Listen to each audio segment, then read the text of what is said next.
And real quick question for people. So, the more interactive you can and want to be in the chat, go ahead and do that. Anybody brand new to the group here? And what I really mean is, how well do you understand the strategy I bring to FX Street here?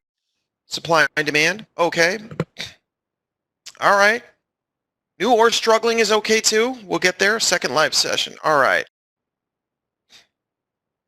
All right. So let's dive in. We'll do a combination of looking at the live markets and explaining strategy. Sometimes we just fly through markets. Here's an area where you might want to consider buying. Here's an area you want to consider selling. But yeah. So okay. And before I even, well, we'll do that. Here, let me give you this. I didn't realize there was many new people in here. It's not a problem. Okay, so before I forget, because I always forget, there's my email address. If you have any questions, you can always send me an email there, and I'll do my best to get back to those. All right. So one of the things that's important, because I see I get emails and I see some people are struggling in that, and then when I dive into what those struggles are, I see not always, but typically what the challenge is. And often it has to do with this.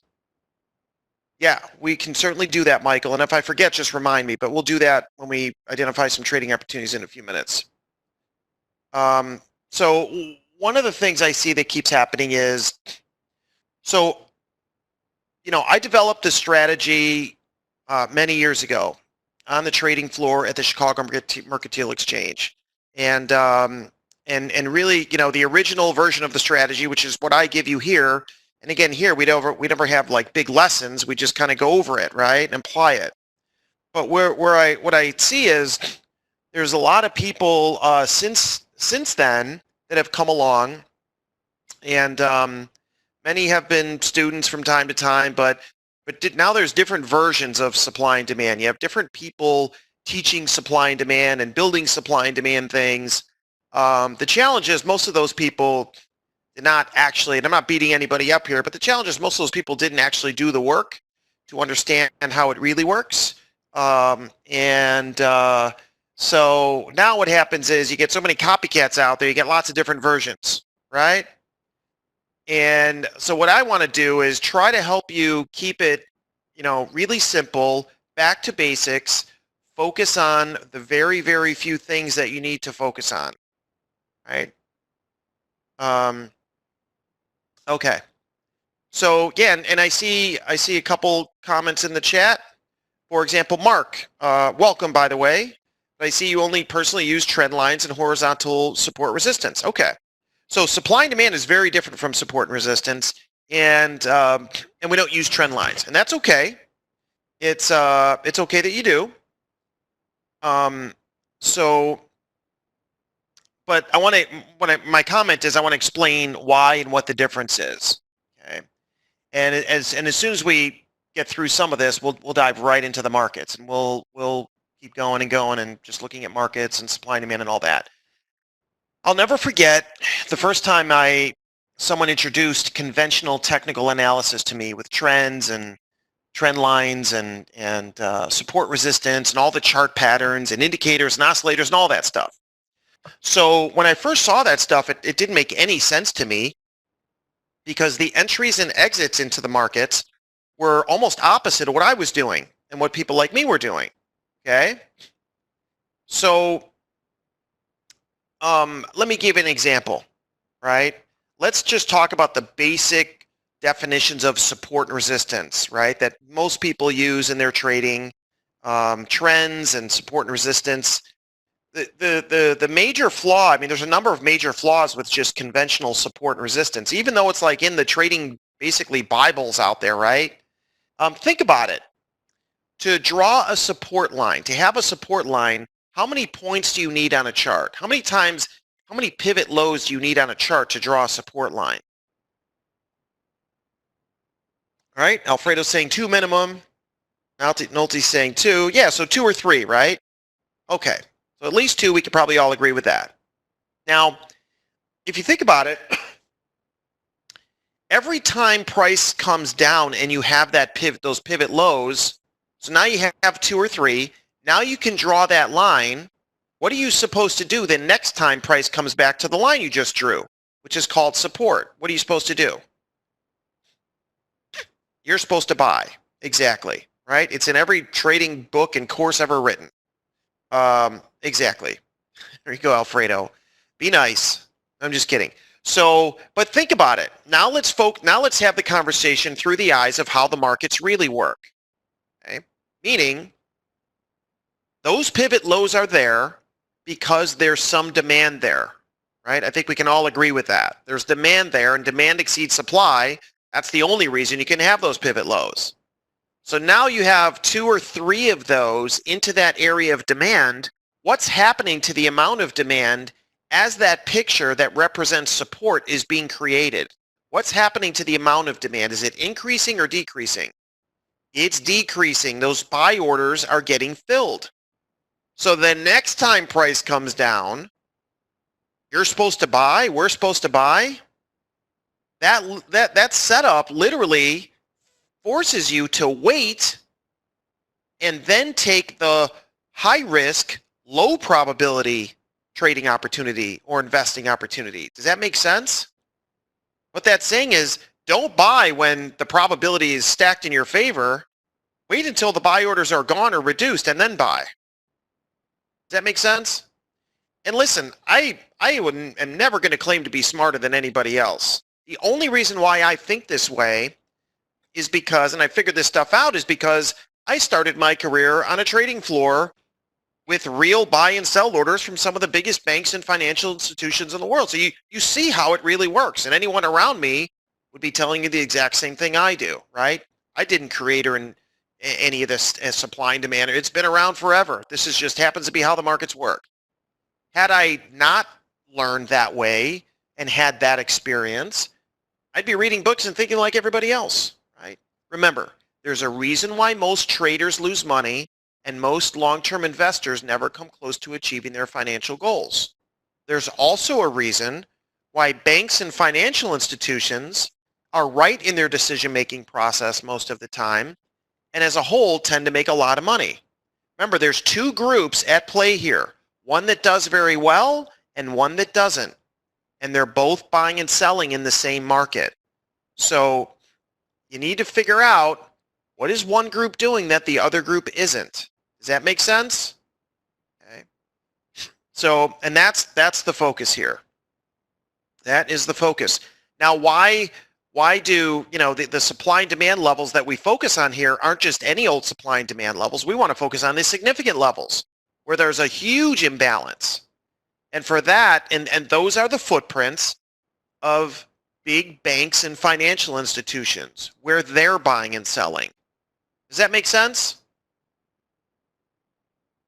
Why do they leave the biggest footprints? Because they have the biggest orders. They create the biggest imbalances. And that's okay. People say, oh, you'll never know what Goldman Sachs is doing. You'll never know what this group is doing. And this group is so secretive, or there you have dark pools and stuff.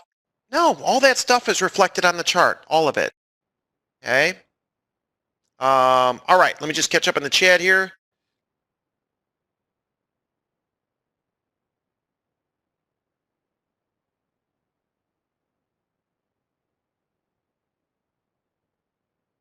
So Max, I'm glad I read back because I see your that yeah. So yeah, I would have missed that. Yeah, I wouldn't suggest at all that it's market orders moving the market. From my experience, it's mainly limit or limit type orders, if that makes sense. In other words, what I'm getting at specifically is the smart money, and think of a smart buyer and seller of anything, and I'm sure most of you fall into this category.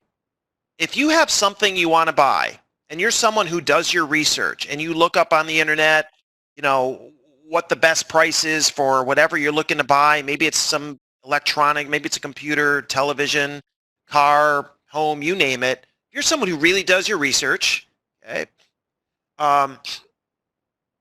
And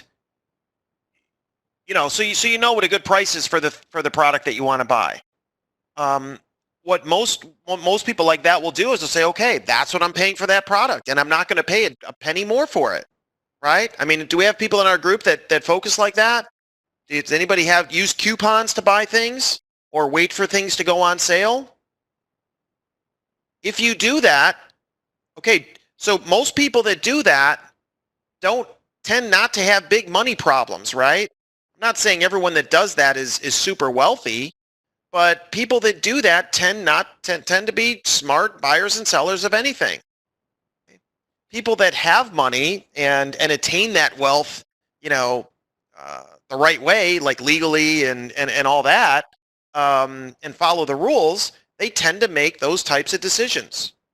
Look, there's only one way that all these companies make money, whether it's the big retail stores around the world like Walmart, Costco, Amazon. What's the big one in India? Big Bazaar. Forgot the big one in Asia. Just all those companies, and you can also include Goldman Sachs, J.P. Morgan, Barclays, all of them, all the big banks around the world. They all make money the same way. They buy it wholesale and sell it retail, right? That's what they do. And if they don't do that and aren't good at that, they're not going to be in business. Does that make sense? That's all we're doing here. Okay. So let's move on and let's start looking at some charts here before we run out of time. But it's so important that you have the right mindset. I guess that's why I kind of talk about that stuff so much, because if you don't have the right market or money mindset, trying to follow a picture on a chart that I'm going to show you is not going to work. Okay, I don't care what markets we look at. What we talk about here, the strategy, the supply-demand strategy I developed, is equally applicable to any market, any time frame, any financial purpose. So you tell me what markets you want to look at, and we will go there. All right, we can look at, it has been a while since I looked at the Canadian Swiss against each other, but why don't we go there? Yeah, I have not looked at this market in a long time, but let's do it. Okay, now why is that not, sorry about that. Okay, so let's, hang on. All right, I'll try to get to as many of those as possible. So the first chart or that we want to, no matter what we're doing, we want to start with the larger time frame. We want to know in the big picture supply-demand relationship where are prices at. So if I just quickly pull up a larger time frame chart, we get a little information there, not much. Now I'm going to go to a daily chart. Okay. So is this chart giving us any information? Well, we don't have any big time frame demand below, maybe some evidence of some supply above, and we see where prices are at. So I'm going to quickly go to a different time frame, but at least I'm getting a good general idea here, right? Now I go to the 4-hour chart, and now we can identify some actionable levels. So how we do this is you want to start with current price right here. Go for demand, go down and left until we find our fresh quality demand zone that meets the criteria we're looking for. Okay. And then for the supply side, the same thing. So if we do that, neither of these two areas represent demand, but this one can.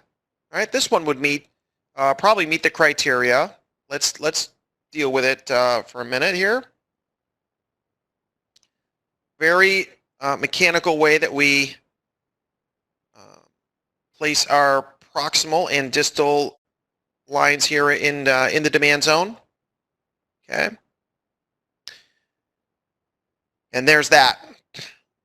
Now, for people that are new to the program or new to the sessions, let me make it really, really simple here for you. Blow the chart up a little bit more. Price is trading sideways. Think about it. And all of a sudden, Well, supply and demand appears to be in balance here, right? Right, because price really isn't moving up or down. It's just trading sideways, appears to be in balance. And all of a sudden, there's a strong rally in price. The reason why this rally happens is because demand actually exceeded supply in the level at the origin of the area, correct? Okay. Now, how can we speak so strong to that? Like with so much certainty for it, not certainty, but you understand what I'm saying. The reason is because if supply and demand were equal here, wouldn't price just keep trading sideways? If supply and demand were in balance or equal, price wouldn't move, correct? It would just stay here. It couldn't. And it had to rally higher. Why? Because ultimately demand exceeded supply here, or exceeds supply. Now price moves higher until it reaches some supply. Obviously it's hitting a little area here, but this is not, we would not call this a fresh supply zone. Okay, the area we would be looking at above this is up here, but we'll get to that in a minute. Now, remember the two groups I talked about earlier? And I think you want to really keep it that simple. What is the group that, how does the group that makes money, how do they think and how do they act? And the group that doesn't, how do they think and how do they act? That's what I focused on. Now, if and when price comes back to the demand zone, well, first of all, who has an account size to cause a rally like this in a big Forex market like we're looking at here? Anybody in our group have an account size to cause that kind of a rally in this big FX market? No? If you raise your hand, you're going to be the most popular person in our session today. I'm just kidding. All right. So, exactly. Okay.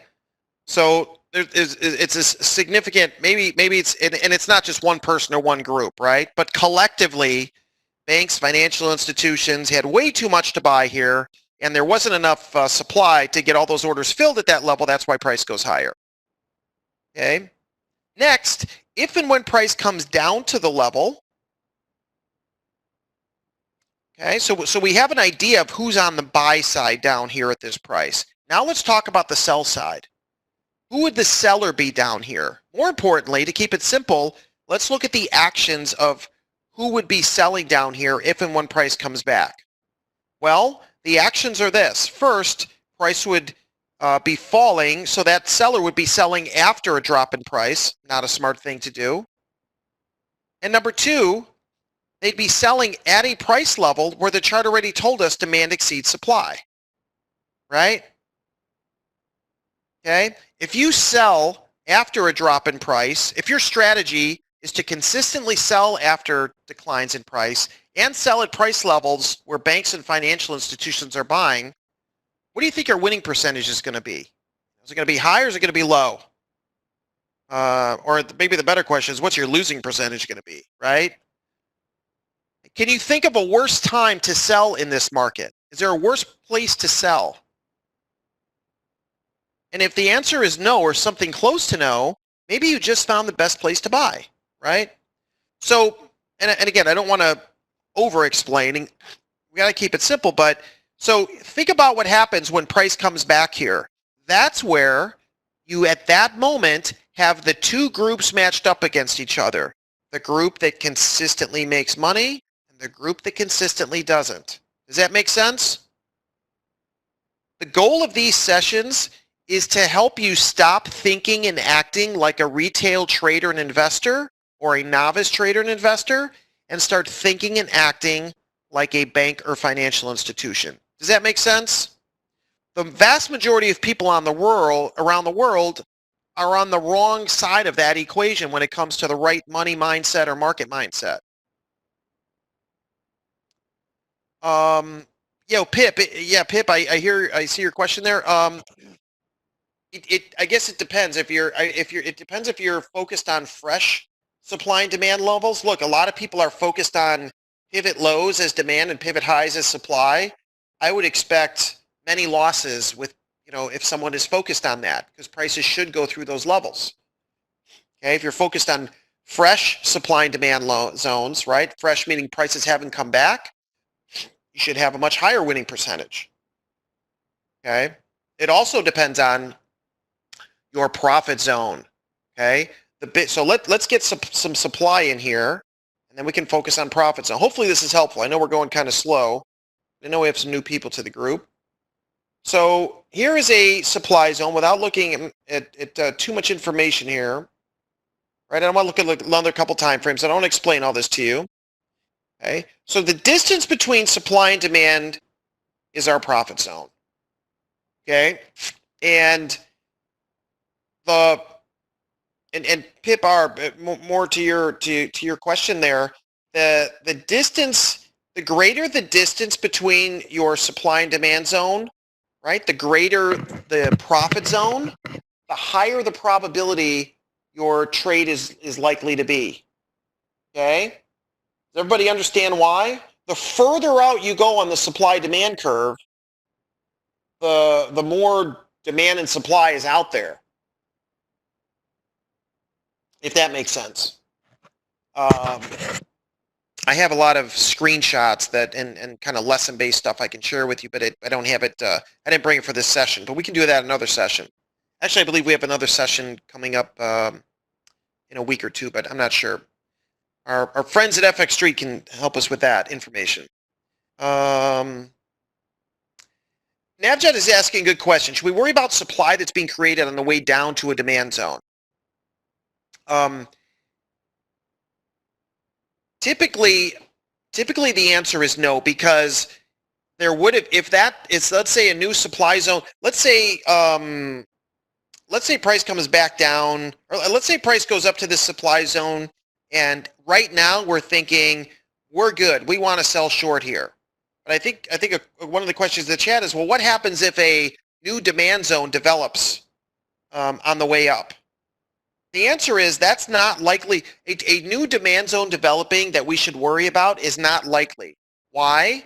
Because if that was going to happen, we would see a supply zone like this lower. Now we have a gap here. Let's see if this gap is, I'm not too worried about this gap because we've been here 2 times. So in other words, let me say it this way. Typically, the way that a new demand zone would develop on the way up, that should scare you, that may scare you out of a shorting opportunity, okay, is when what's going to cause that type of demand zone to develop is this type of supply zone. If you don't have this down here, well, you're not likely to develop a new demand zone, okay? And if for someone that has that question, okay, for someone that has that question, that suggests to me that you're not thinking this through the right way yet. Remember, every key supply zone is there because of a prior, every zone is there because of another zone's existence. Okay, to be very real, any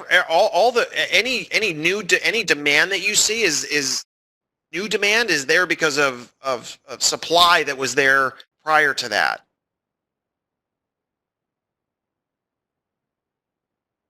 Yes. So, and some people are asking questions publicly, privately. I guess it doesn't matter. So, let's see. Yeah. So Blender, I put my email above. Do you see it up there? I know you're asking for the email. So that's my email address up there.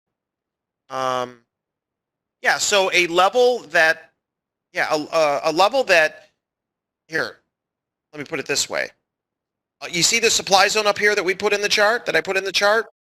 Eventually, there's likely to be a really good demand zone somewhere in that area. Does that make sense? Why? Because the chart is suggesting there's quite a bit of supply right here. Therefore, it's going to take quite a bit of demand to get through that. Now, are we likely to get what's likely to happen right now? Is there likely to be some new demand forming right now to get through these pivot highs? Yeah, that's likely to develop. One of 2 things is going to happen here. Price is either going to fall because there's still some supply at the gap, or price is going to base a little bit and go up and create what's going to appear to be a new demand zone.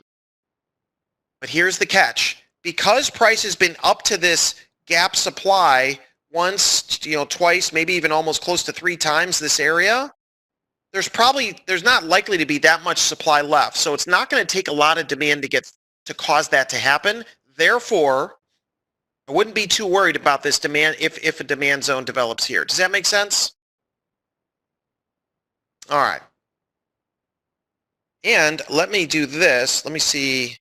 Hang on a second. I'm just going to put a horizontal line on the chart here. And again, I have not looked at this market in a long time. So let's see. I don't even know when we're going to. Oh, we're not going to hit price for a while, I believe, right? Ah, see how we hit this right here? Does everybody see that? This is the first time we see that line again. Okay. So obviously there was a ton of demand there. Did you see what happened there the first time we hit that? Everybody see that on the bottom of the chart? Therefore, how much supply here? And notice we found the supply zone first. So the logic is we probably need a lot of supply to get through that after that reaction just back there. Okay. These are just some little things, little nuances we look for. You know, very simple routine to do this. You just have to have the right rules and obviously the right mindset for it. Okay, we're spending a lot of time on one chart. Let me scroll back. Let's find the next one.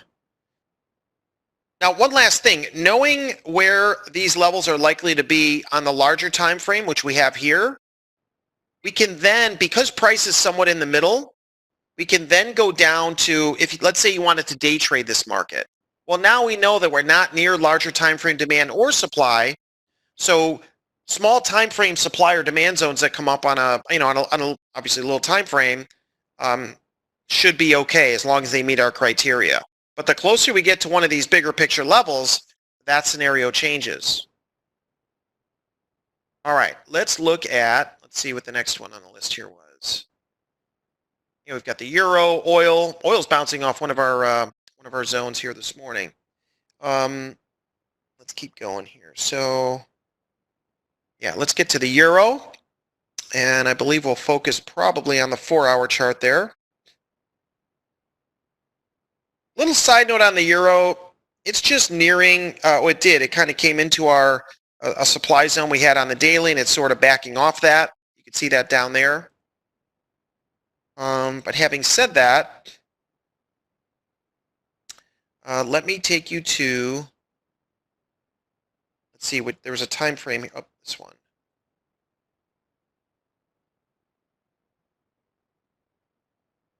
Couple levels to focus on here. Let me go to this spot. I believe I have all these levels for you in the spot.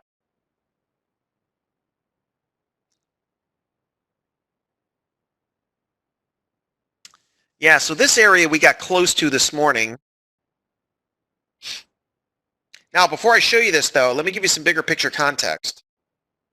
All right, so bigger picture context, we're down into a big, ugly area of demand that we've been focused on. So you got to be a little careful with shorts, near here. However, there is a supply zone that we've been focused on here at the 109. Basically, it's 109.02-ish right there, 109 to 109.40. This is a larger time frame. We'll go down to smaller time frames in a minute. And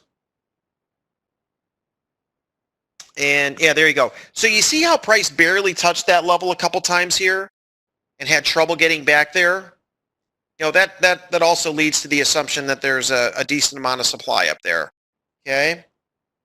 And that supply zone, all of this has happened after rallying off of that. There's that demand zone right there. See that? Same picture we just looked at in the other market, but that's the demand zone. And we had that, we went over some of these in the sessions here at FX Street. So if anybody took that one, well done. And now on the way down, we have two supply zones sitting here on top of each other. Okay? All right. So there's that. And then let's see, take you to the 60-minute chart.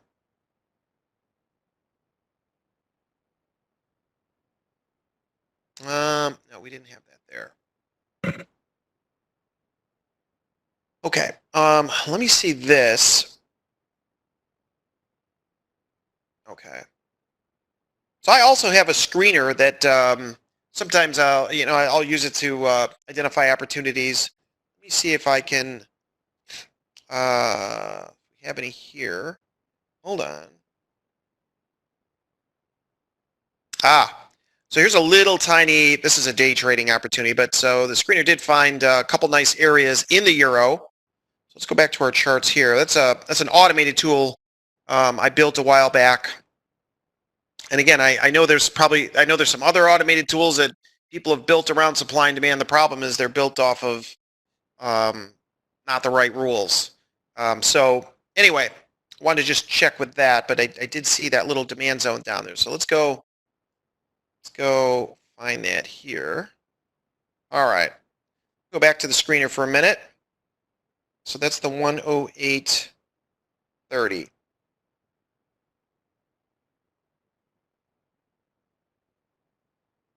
Ah, okay, that's this level right here.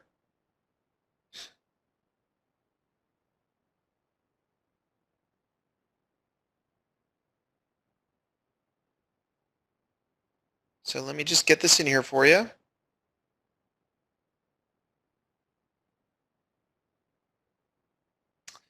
All right, so this level is sitting just below current price. Whoops.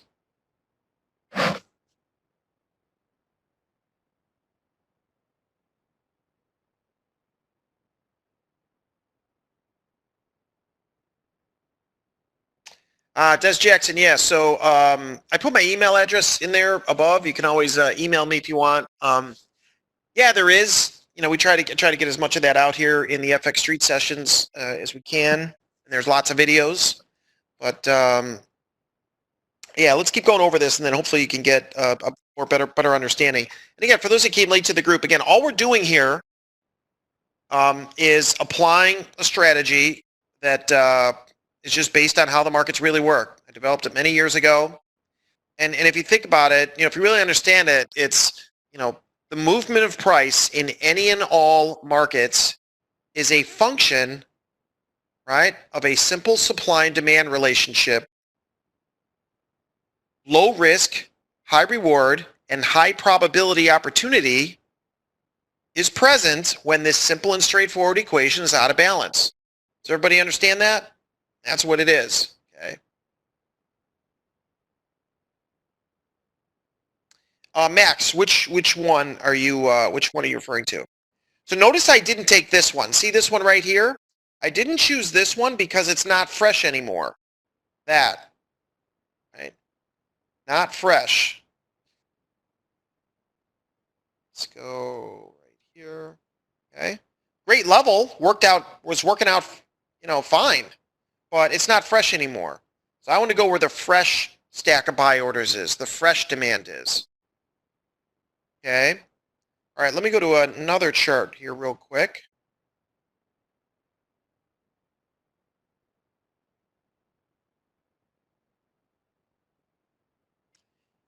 Yeah, so if you look at the 30-minute chart, so yeah, you have this area right here. That we would never call that a demand zone. Remember, a demand zone is never just one candle.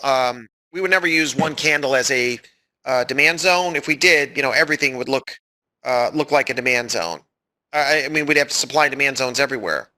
And if we go down to smaller time frames, what you're going to see is this wasn't a demand zone at all. Price just went up, down, and then went up. Does that make sense? So yeah, that something like that would never qualify as demand. All right, all right, okay. So we found a couple areas of demand. We found an area of supply in the euro. Where do we want to go next? Again, any market, any time frame, and then if you're a day trader to your longer term investor.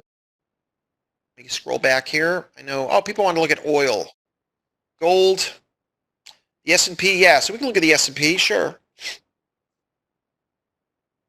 I mean, we can look at any of these. Not a problem.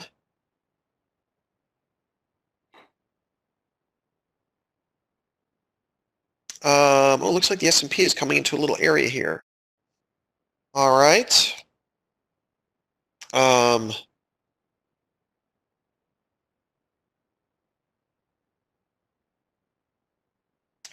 There's the little S&P. What I wanted to show you though was, so there are buying opportunities. For those that are in the morning sessions, I deliver every day. We actually had this. We focus a lot on buying into the equity index markets. We had the March lows. We had that in most of the major markets, and also a number of stocks associated with that. But with this big run up, what's happening now is, take a look. It's important that you know this. We're getting very close to, well, not that close, but we were close much earlier this morning to this supply in the NASDAQ around 90.91, 90.92-ish. Okay, it's a big area.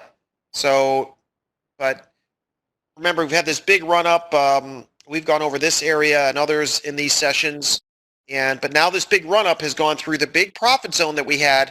And now we're getting close to this. So in the equity index markets, you have to be careful. In other words, as far as buying, right? Buying at current prices, probably not ideal. Right? And we were kind of talking about that yesterday and today. Not ideal. We want to be buyers in the equity index markets, but not from those levels. Okay? Does that make sense? And now, why am I showing you that level in the NASDAQ when someone asked for the S&P, right? Because that level does not show up as clear in the S&P. But we can, here you go, right? If I go to a 4-hour chart of the S&P, right, that level doesn't just show up as clear. So we can take that NASDAQ level. Now, the NASDAQ is a stronger one out of the bunch. But here's our bigger time frame demand in the S&P. Significant supply is higher, but again, the closer we get to this NASDAQ supply, the more we kind of want to, buying is not ideal. Okay. All right. Let's keep going here. Let's take a look at.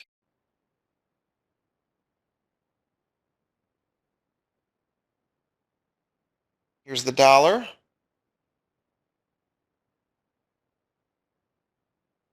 I see a bunch of people having questions. So there's my email address again, samsidon@gmail.com. I'm sorry. That's incorrect. Never know what it is. When I looked at it, I realized it was wrong. Here it is. samsidontrader@gmail. That's the correct email address. All right. When we look at the dollar, there's a couple charts we're going to need to look at. The 60-minute is important because, and these are areas that we go over in these sessions. Okay, so price hit our supply zone, then fell to our demand zone, hit our supply zone again, and now we're back in the middle. So you have to be very careful entering positions in the FX markets now because price is in the middle of supply and demand. That's not where we want to be entering positions. That's where people typically lose money. People that buy and sell in the middle, in the white space. If you're in those morning sessions, right? You got to be careful with that. You don't want to, you probably don't want to be entering positions here. And because we're looking at the dollar, other big markets against the dollar are going to be in a similar position. And when I go to the 4-hour chart, which is a little bit bigger time frame, we can see significant demand for the dollar is still lower. Right? We've already had one pull back to our 98.25. You kind of have a couple levels sitting there on top of each other.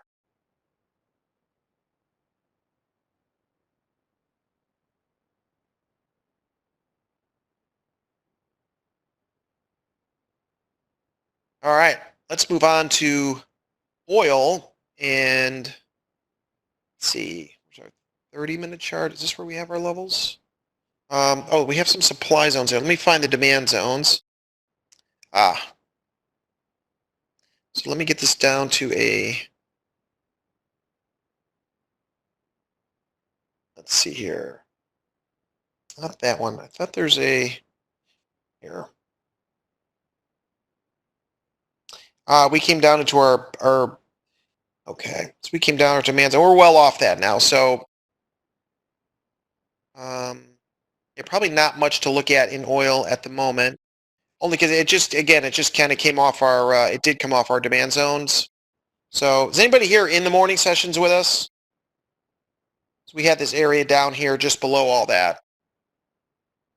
Is anybody here in my morning sessions? Probably not. Okay. All right. So that was this level. There we go. So these are the levels we've been going over for days, a bunch of days. And this first demand zone, we got a little pullback to that and a nice maybe 3-4 to 1 rally. But since then, we've come down to the $10 to $8.60 level. Obviously, now we're rallying off that. Significant supply is still higher, so there's a nice big profit zone to the upside. But at this point, there's not much to do, right? This first level worked out fine, so we could probably just get rid of that. That one's done. And now we're just moving higher off of the demand down here. Now, and again, if you've been in the sessions, we've been going over this for days, but take a look. So why is that demand? Well, let me blow up the chart and show you, right? Big part of why we're here today is so you can help understand this. Okay, you start to see what's in there. Take a look at that. Right, here's the low in oil from the other day. Price comes up, base is sideways for a very short period of time, and then shoots out of here like a rocket. That suggests that there's a big supply-demand imbalance here on the demand side. Okay. Price then, take a look. Oops. Price then attempts to come back to that level, but can't even do it. Why? Because demand exceeds supply so much down here. Then it looks like price comes back and, well, it barely touched it this morning and shoots up like a rocket. Okay, so there's some demand down here. The other thing we've been really focused on is in the sessions are oil stocks like ExxonMobil. So here's the buy we had for the for the morning session group, but you can also play oil that way too. Okay, through the stocks. So even though oil's been falling, the key stocks in that sector have been holding up really, really strong. Okay.